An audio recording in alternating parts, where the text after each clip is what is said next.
The views and opinions expressed on From the Mouths of Madness are that of the panel and not of the Geeks Under the Influence Network or their sponsors, Amazon.com and tpublic.com. Listeners, beware.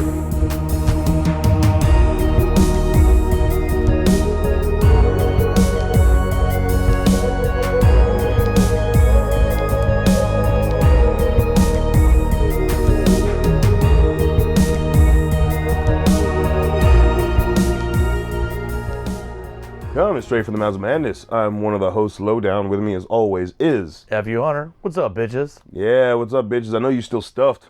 Yeah, well, that's the thing, man. Even though Thanksgiving's over, you just eat for the entire month. Yeah, that's... Because you got leftovers, and then you're eating cookies now. Yeah, I was saying, we gotta try a couple cookies. Yeah, you just keep eating, and then finally, after New Year's, you stop being a fat ass. You just gotta... After you get through all the Christmas... That's what I'm saying. After you finish all the cookies from Christmas and all the well, you have the 12 days of Christmas to finish that, right? You have the 12 days of Christmas to kind of finish all the bad food. Exactly. Get it out, you know. So roughly the first week of January, you're finally like, cool. Now, God damn it, now I gotta fucking do all this work. Fucking burn it off. Back it off, yeah. Back it off. I'm gonna miss all my sugar, because at that point you're addicted, right? So you're gonna go through sugar withdrawals. Yep.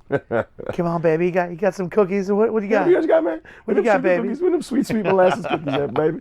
No, but just because Thanksgiving over again, it doesn't mean we're not gonna feast, and that is the topic of tonight's On the Chopping Block is the film, the 2005 film Feast. Yes. Oh boy. Which they do. They feast. They fucking feast. This movie's come up a couple times. Mm-hmm. It was a question. I thought. Was it a question? I thought somebody brought that to a Stump the Host on a full length, and I remember you saying something about I hadn't seen it at that point. I watched it after that, and you were like, because I think part of the question was something to do with Project Greenlight. And then you were like, oh yeah, I just remember that fucking poster in the theater. See, F.U. Hunter has the advantage of working in theater for the last... It never got a theatrical release. Or if it did, it was very... I watched that season of Project Greenlight. Mm. But I remember we had brought it up on a couple of different full-length episodes, and I was shocked that you hadn't seen it. Yeah, and I watched it after that. That was like sometime... I feel like it was sometime last year. Yeah. I had it's been a while since I came It's just one of those... Feast is one of those movies, I figured... With your knowledge, with the amount of horror movies you've seen, you would have just stumbled onto it. Yeah, and you know what? When I saw the cover for it, I'm like, oh, yeah, I've seen this movie, but I hadn't watched it. I remember seeing the cover. Especially when you start watching it and you see all the people that are in it, you're like, how the fuck did I not see this? Yeah, how well, that's also probably not really high on their IMDb list of movies that they're like, hey, I was a Feast. Yeah, so there's a big amount. It also spawned 2 sequels. Which I've heard is pretty fucking terrible. I heard Feast 2 wasn't that bad. Really? Yeah. I have yet to watch the sequels, and I just heard not good things about them. And I guess this happens around Christmas, too? There's like Christmas lights in the bar. I don't know. Or just lazy bar. They put lights up for Christmas, and they're like, should we take them down? They made the bar look better. Yeah, you're right, lazy bar. It's some lighting, yeah. Yeah, so basically all we get is people show up to a bar, and they're at the bar, and then these fucking monsters just show up to the bar. Yeah. That's pretty much... It's a pretty basic concept, but there's a lot of humor in it. There's a lot of humor, but the kills are fucking brutal, dude. Each character, as we get introduced to them, there's a little bio with the nickname, what they're quote doing in life, and then the life expectancy. Yeah, which is pretty. Which funny. throws you off for a few of them. Yeah. You get thrown off with that life expectancy thing. Yeah, so we get introduced, and then some of the random people in it. You got fucking Henry Rollins as this motivational speaker. His name was Coach. Yeah. He literally, his name was Coach in the movie. But he plays against typecast, I would say, because usually Henry Rollins is, playing a Nazi rapist, like in Sons of Anarchy? Or just, a henchman or a bodyguard. Yeah, I know. He was in Heat, shit like that. Yeah. But here he's kind of a nerdy, kind of goofy ass. He's a wanker. Yeah. He's a fucking wanker, dude. And then you have Jason Mewes playing... Jason Mewes. Jason Mewes, yeah, that's right. Yeah. What's funny, in the IMDb page, he's known as Edgy Cat, but in his title card, it's like Jason Mewes as himself. Yeah. That's fucking weird. But the big horror cut in is Clue. How do we say we're gonna pronounce his last name? Gulliger. Gulliger. Yeah, we'll say Gulliger. Yeah. Clue Gulliger. So he was Bert in Return of the Living Dead, and he was the asshole father in Nightmare on Elm Street 2, and he was what else? Was he in? Those are the main two that I could think of that he's been in, but that's enough horror credentials in my opinion. So. Oh yeah, totally. Especially Return of the Living Dead. Yeah. Jesus. Like, and Nightmare 2. Let's be fair. That one. Oh shit, he was Once Upon a Time in Hollywood. Yeah. Probably had a very brief cameo or something. Oh, he's not dead. Wow. God, sorry, I thought he was Steven dead. discovers he's not dead. He was dead. He's old. He was born. He did play pretty... Dude, he's almost 100. Yeah. He's 93 or 92. Yeah. Fuck. He was in the other 2 Feast movies as well. He's got some time, and here's the thing. Yes, he's kind of, we brought him up. His son is the director of Feast. So, of course... Yeah. I'm guessing his son directed the other 2 and said, "Hey, I need a Dad, bartender. Hey, Dad, can you come back, help me out? Come on, please." So the director is John Gulliger. Yep. Gulliger. Just think like Shameless and Gallagher, and then you're fine. Which just ended recently. Yeah. Anyway, so I mean, all right, this movie is. It's fun. It is very fun. It's fun. A lot of showy, not really explaining, and you just either can just go with the flow or go, okay, why didn't the character do this? Where do these creatures come from? Any kind of explanation, or just say, yeah, fuck it. Yeah. It's these creatures, they attack, they kill, they fuck. Yeah. like the first time you see, so there's like 3 adults, I guess, and then there's the baby. And the first time you see the baby, which is the one that breaks into the bar first, it just randomly starts dry humping a fucking deer head. Yeah. Like, what the fuck? And like when they say, "Hey, asshole," and he looks around, it's like, ah, yeah, woo! It's like having a blast. Like, so these are just really, really bloodthirsty, horny fucking creatures, man. Like, so they trap that one, but then they end up killing it, and then they put its head on a stick and sling it out there, and then the adults are like, oh, and you think like, oh shit, they're gonna get pissed. No, they just literally start fucking over a car, and then she just drops an egg sack. And out comes a new baby. I'm like, what kind of reproductive system do you have? Yeah. Where with like instances of being fucked, you can have a kid. I mean, dude, it's crazy. That's about. Look, we have no idea about these creatures. No idea. There's no like they come from. Nope. They come from Planet X. Yeah, they fuck. They give birth right there. Fucking give birth. That's what they do. But there's a couple. I talked about the bios that kind of pop up for each character. There are beats in this that I got a kick out of because I love it when a movie's like, let me set you up for a trope and then destroy that trope. Yes. And one of the ones you have in there is that there's a single mom with her kid who's taking it basically up the ass apparently from has the to boss. fuck the bar owner. Yeah, that was terrible. But she's got her kid in the other room, puts headphones on. What did he say? He's like, damn, we're acting like you feel it. Yeah. That's like, what the fuck? You mean as she's getting fucked as smoking a cigarette, showing like literally like this is how I pay the rent. Like, that's fucking terrible. She looks like, yep. But her kid is literally, and it's the upstairs of this bar, is in the other room. She's put headphones on to kind of protect, therapy sessions later on in life. Yeah.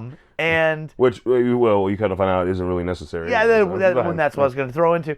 We always go, okay, so in the horror tropes, if a kid's involved, especially the mom, the mom's going to do whatever to protect the kid throughout this entire movie from whatever is attacking this place. And they lead up with that.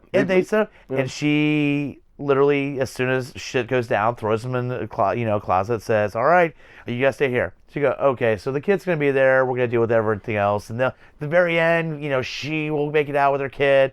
Nope. This movie says, nope, fuck that. Kid comes out of the closet, literally they're about to go back downstairs. Out comes one of the creatures, fucking grabs the kid and just starts gnawing her way and fucking pulls that kid out. So fucking sweet. I've only seen the rated version. Yeah, so there's the thing with the film.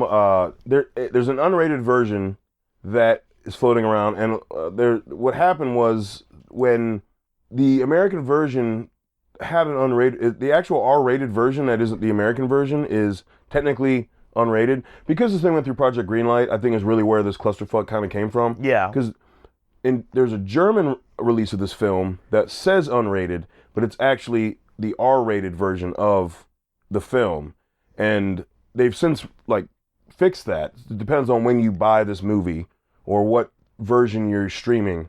But there is, in fact, an R-rated and an American R-rated and unrated release of this film. Basically, there's like it ends up being like an extra, I don't know, 50 seconds total.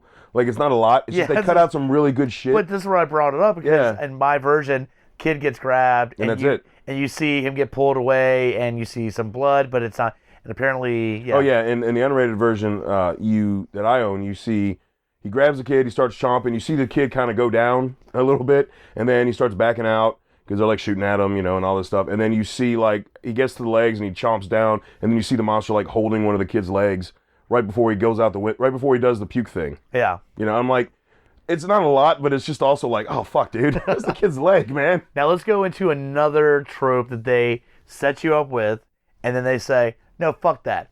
As you're doing the bios, you get all these characters, and they're in the bar, nothing's happened yet, and then you get your first indication of what the fuck as this dude fucking busts in, fucking holding some crazy looking creature's head.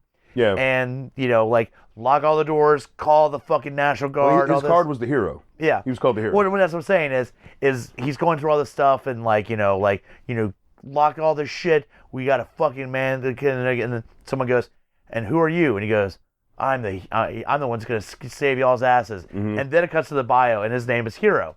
So you go, okay, I know we're going with this. This guy's going to be pretty much like I'm going to kick ass and save everybody from what's happening. But then literally a minute later, as he's talking to everybody, getting instructions, right next to a fucking window, dumbass creature grabs him, fucking rips his head straight off.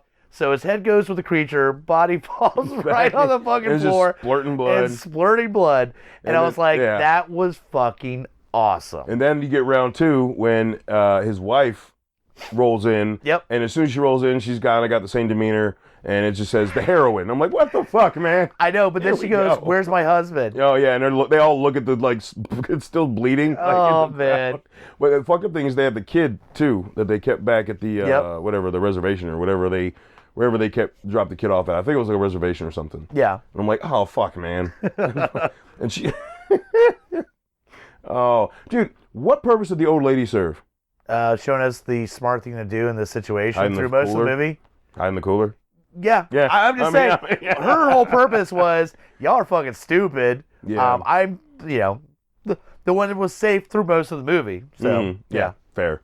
What other tropes were there? But we get to the, right after our hero gets killed, then you get the baby coming in, fucking up people left and right. He killed a bunch of people. He fucking kills, dude, we didn't even bring this up. Another dude in there, hip-hop band from the 90s, Naughty by Nature. The main dude from that is in the bar as just, He gets his heart ripped out. And that was fucking awesome. He gets that baby creature comes in, fucking kills him, fucking rips off, Muse's face. Dude, his skin comes off here, and dude, that was hilarious. Yeah. And then there's this biker chick that was planning on robbing the bar, comes through and just fucking takes her leg out. No. So what happened was someone was shooting at the creature, and what's his face was on the phone? The beer guy, the guy from 30 Rock. Judah. Yeah. Judah, yeah. Another person I didn't fucking bring up, man. God damn. Right? It's got but also 2005. Yeah. Think about 16 years ago. It's still pretty cool to look back and see that many recognizable faces. So. It's always awesome. That's fucking badass. I love that shit. But yeah, they miss the creature, hit the foam, they almost killed him. Yeah. Knocked the phone off the wall, and I guess something happened where the creature got the fucking phone handle or something, and the cord is what cut. I had to rewind that scene again. Oh, really? The cord is what cut her leg off. Okay. It was like, holy shit. That's pretty fucking crazy. Meanwhile, this bitch was planning on robbing the bar. And I'm sorry, of all the fucking bars you're gonna rob, this broke ass fucking podunk bullshit. It looks like she was desperate and pulled up and went, well, this is the only place for miles and miles. I guess I'll fucking rob it. Walk away with $200. Whoop-de-fucking-do. Yeah. I mean, but yeah, so she's down for the count. She's out from shock and blood loss. So after that attack, they just shove all the bodies down in the cellar. Yeah. Well, because they realize that they're trying to pull the rest of my eyes because our heroine sees what's left of her husband's body, and she's just staring at there. And then the creature goes, Well, I mean, I want the rest. I only got the fucking head. Yeah, I'm so hungry, and bitch. pulls the rest of his body, and she literally grabs. And I thought it was kind of a cool scene. Literally, she grabs, and the only thing she can do is pull his ring off of his hand before cool. supper. Yeah, that was cool. So that dude Judah gets fucking like after Cody gets it, he like gets covered in like twice, not once, but twice. Oh, and that's an awesome scene too. Puked. The creature looks at him and just throws him on him, and he's already in shock, like, what the fuck happened to me? And the creature's like, round 2, motherfucker, and hits him again. And Judah's there like, oh, what the fuck? Like, it's just hilarious. And after finally the creature leaves, then you see that it's like fucking maggots and all kinds of shit so on gross. him. It's so fucking gross. But like you see he's getting sick from it as the movie goes on. Yeah. Like he's like, you can see like he's getting like black like veins almost through his like face. Well, and then shit. later on, he gets the eye. Isn't he the one that gets the eye ripped out? Yeah, his eye gets ripped out, and then next thing you know, like, hey, it's not that bad, is it? You look it up, there's like maggots in there. You're like, oh, fuck me. So gross. This movie... when they try to rinse the shit off, you got Bert. So I'm calling him Bert from now on. Yeah, he's Bert. just call Bert. Yeah. You see Bert. He's like, hey, we got a sink in the back, and then like, dude, it is like I could spit more pressure, dude. Yeah, he's I like, your water pressure sucks, as he's throwing up in the sink. He's got like the most pathetic fucking like, dude, it's terrible. And he's like, no, this is all we got. I'm like, oh, dude. That's that shit was hilarious for the whole movie. Yeah, it's fuking awesome. He's like, no, I used to be a model. No, see, look, well, it's because I'm in these work clothes. We didn't bring up the other waitress, the ditzy waitress. Oh, literally is the first person who gets covered in blood because continues to get covered in blood. She was right next to the hero when he loses his head, and the blood goes right on her. Yeah, dude. But she's the one that continues to get covered in blood. Yeah. Like throughout the rest of the movie, it happens like 2 more times. So there's not much going plot-wise here. No. But it's just fun. Because it's just a bunch of fumblefucks trying to reinforce the bar. And it's low budget. It's pretty low budget. Well, yeah, I mean, one basic place. They didn't go what a lot of more modern low-budget movies do, which is, okay, CGI that shit. Nope, it was all practical effects. All practical effects. Oh, and right there, awesome. that'll get, that'll give me a pro. You know how the Madness Boys roll. We were like, you go all practical, you already got a leg up. I don't give a shit. Because if there's a movie that says, a good portion of the movie, you barely see the creatures. So you almost go, okay, are we going to get, when you do a final reveal, it's just a bullshit CGI? No, it's all practical. The effects are practical. Like, I got to appreciate the shit out of that. No, I totally do. What was the other, so at a certain point, I think they were just trying to figure out where they were, how fast they were. No, they were trying to do a diversion. Remember, and they send the chick out who was going to rob the place with a missing leg. Oh, because they thought she was dead, right? I guess. And they did, right? They don't understand what shock is. Yeah. So they send her out going, well, she's dead. We'll use her as bait and get the her fuck getting out. sent out woke her up. So she's like, and then she wakes. She's like, what? What the fuck? And they're like, oh, fuck, dude, she's awake. She's alive. But no, this is the other scene that apparently isn't in yours. Yeah, no. Yes. So, like, they sent her out. She starts screaming. Of course, the beasts show back up because like I said, after they killed the one baby, they had another one. So there's another little fucker running around. Yep. This little fucker runs up, rapes her, and it's so quick. He busts in her, and then it comes out of her fucking mouth. Yeah, she's spitting out white fucking beast semen. The mouth creature cum. Yeah. Is not in the regular version. Like I said, none of this stuff is super long. It's just enough that it's like, oh, that's a fucking epic. That's epic. Like, disgusting. I have not seen that before in a film. And I own the unrated on Blu-ray. I've just only watched like through streaming or like I think both times I watched it was right now it's streaming free on Tubi, and that is not the unrated version, which still a good film, but like I said, it's just enough with those two scenes. You're missing out on creature cum coming out of the mouth. That's all. Because it's hilarious. She's like, because she's literally like, oh, and it's like just spitting it out. Oh. It's hilarious. So it's not like a lot. It's just enough. We're like, oh, dude, it just adds so much to this fucking shit show of a film. Yeah. Because really it does. It's like, how do we make it crazier? Oh, just spitting out alien cum. Cool. Or creature cum, whatever the fuck it is. We don't even know if they're aliens.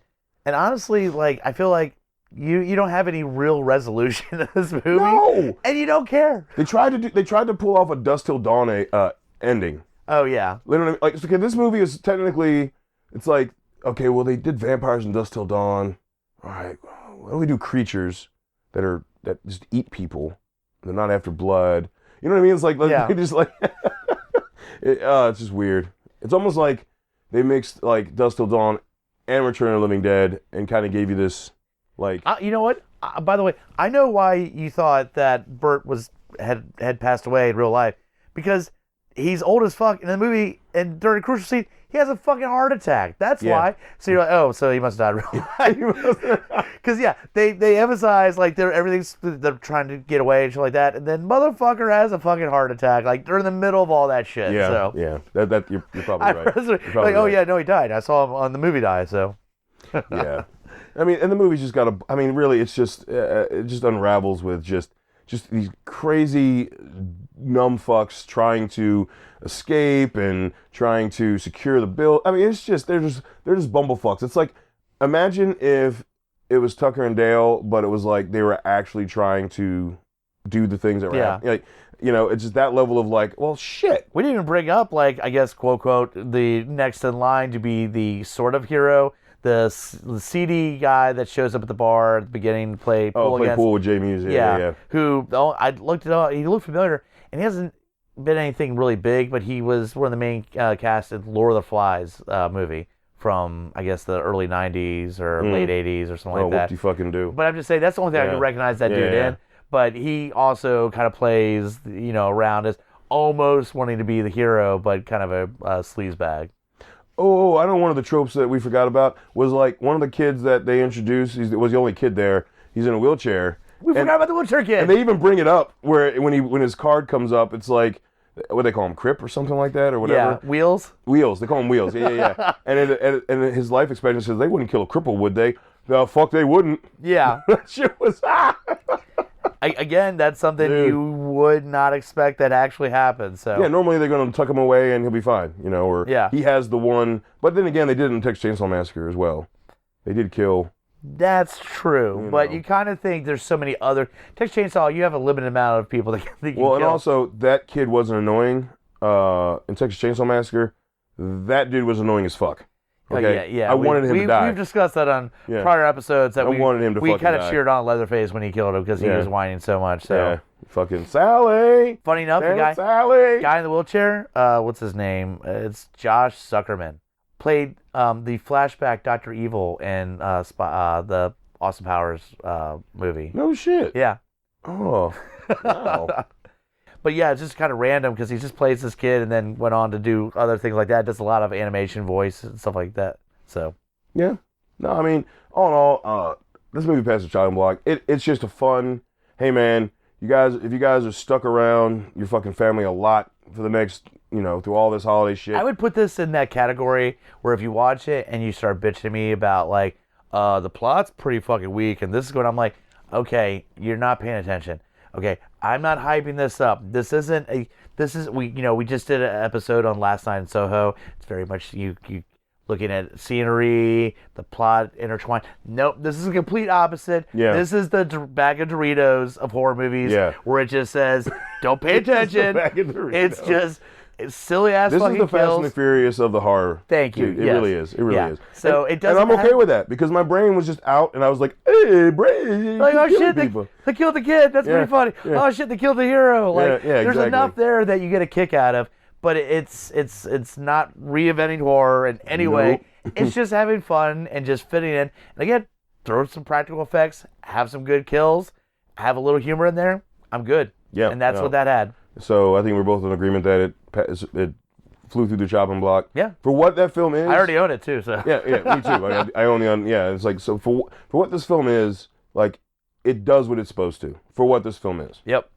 We have seen bad versions of this where like, how do you fuck this up? But apparently you did. No, this. You know what I mean? Like there are movies that completely. And there's times where they take the setting and then just. The kills are boring. That's what I'm saying. It's CGI creatures are fucking bullshit, and you just go, well, fuck that now. I'm walking away. Yeah. So, practical effects. We had some alien semen, and then we had some child limbs. Like, I mean, it's fucking rad. So, all right. as always, hit us up at lowdownbrown.gui@gmail.com. Let us know what you think. Which version have you seen? Do you remember a woman spitting up alien semen? Do you remember a dude chomping down and holding a fucking kid leg? Do you remember any of that? If you do, then you've seen the right version. Fucking Hunter. And as always, hit us up and let us know what you think. Give us more recommendations of films, because there's tons of shit out there we haven't seen, and sometimes it's hard to weed through it. It's like, do we need to take time to watch this? Yeah. Everyone's life's busy. We're adults. We have families. We have jobs. It's like, you recommend shit to us, please. Give us some shit. Yeah, we want to hear it. And go to GUIPodcast.com. Check out all the other shows on the network. While you're on GUIPodcast.com, also go to our links tab. And holidays are fucking here. Yeah. Like, I hope you're not just starting shopping in the beginning of December, because that's just poor planning. Come on, man. We have some friends. They're God. They're fucking in the stores like 2 days before Christmas. Like, it's so terrible. It's just not worth the stress. Yeah. At that point, I'm like, here's some gift cards. Fuck you. Like, I'm not going shopping 2 days before Christmas. But yeah, holidays are here. If you shop on Amazon through our link on the links tab, we just get a little kickback. You shop like normal, so it just helps us out a little bit, because again, we got to buy Christmas shit, so we appreciate that. And the other link on our links page is TeePublic. That's where all the merch is for all the shows under the fucking network. They are pretty much going to have a sale for the rest of the year. They run sales all the time. Literally, they'll have a sale pretty much the rest of the year. So if you want to buy, t-shirts will be like $13. Stickers will be like $2. Do it. Yeah, do it. Hey, do it. Do it. Like the one of the like few good scenes out of that movie. So totally buy some GUI merch, man. We love it. Magnet stickers, they gotta be anything expensive. Fuck it. Thank you. We appreciate that shit. And as always, embrace the madness.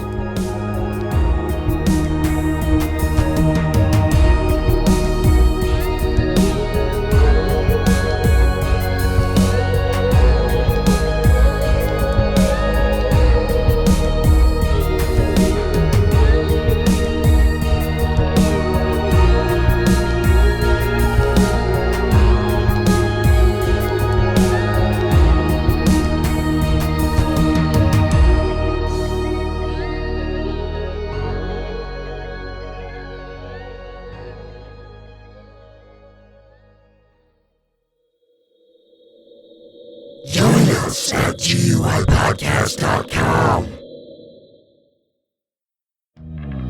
Mike the Hobbit here, Lowdown Brown, inviting you to check out Geek Some of the Influence, a podcast that pairs booze with conversation with good friends. and a little nerd culture. We get a lot of colorful conversation out of our episodes, but it is here for everyone, no gatekeeping. Always level up everything we do. We'll punch up, never punch down. Exactly. So check out Geeks Under the Influence everywhere you get your podcasts, and join us or die. Shut the fuck up, Hobbit. Welcome to GUI Nights. GUI Nights. Yeah, I am Lowdown Brown. With me as always, Mike the Hobbit. this is the tangential side of GUI. This is like so many of those other shows that has the after the show bit mixed with a little bit of Baywatch Nights, so it's a little sexier. It's a little bit after hours. Also while tying it into the previous episode of GUI. So look forward to that too, because this comes out the week after the flagship hour-long episode. So make sure to check out GUI Nights, and when you're done, you can Go the fuck home. In a world ravaged by movie studios that keep rehashing the same things, only one podcaster has the guts to make it even worse. Join Mike the Hobbit as he traverses the internet to bring you some of the best and worst ideas for reboots, remakes, and reimaginings of some of your favorite and least favorite TV and film properties. Ideas like a John Waters He-Man movie, Fantastic Four the musical, and Aliens, done entirely with marionettes. What podcast would bring this evil upon the world? This is Smack My Pitch Up. Available anywhere you get your podcasts.